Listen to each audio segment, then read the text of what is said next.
Te, pabili nga, te. Ayan na yan. Te, isa kang cook mismo, te.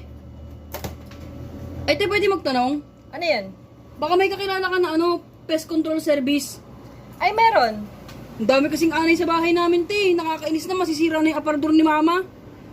Ay, may bibigay ako sa'yo tip. I-try mo muna to bago ka tumawag ng service. Ah, sige nga, te. Ano kaya yung tip ni ate? O, ito. Paano gagawin ko dyan, te? Kumuha ka ng tubig. Isang basong tubig. Tapos kalahati na itong asin. Tapos ibabad mo siya ng 24 hours. Saka mo ilagay dun sa spray bottle. Pag hindi mo effective to, ito naman subukan mo. Kumuha ka uli ng tubig. Ihalo mo lahat to. Tapos ilagay mo sa spray bottle. Spray mo dun sa anay na problema mo. O kaya kung hindi effective na naman yan, itry mo to. Bawang.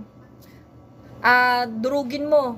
Tapos, lagyan mo ng tubig, na isang basong tubig. Bababarin din, te. Ibababad mo rin ng 24 hours. Tapos, pagkatapos sa 24 hours, salain mo, ilagay mo sa spray bottle yung tubig.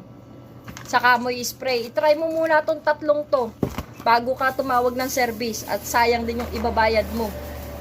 Eh, magkano naman yan, te? 40 pesos lang. Sige nga, te, subukan ko nga muna yan. Baka O, mamaya yan. magbayad ako sa service ng mahal, eh.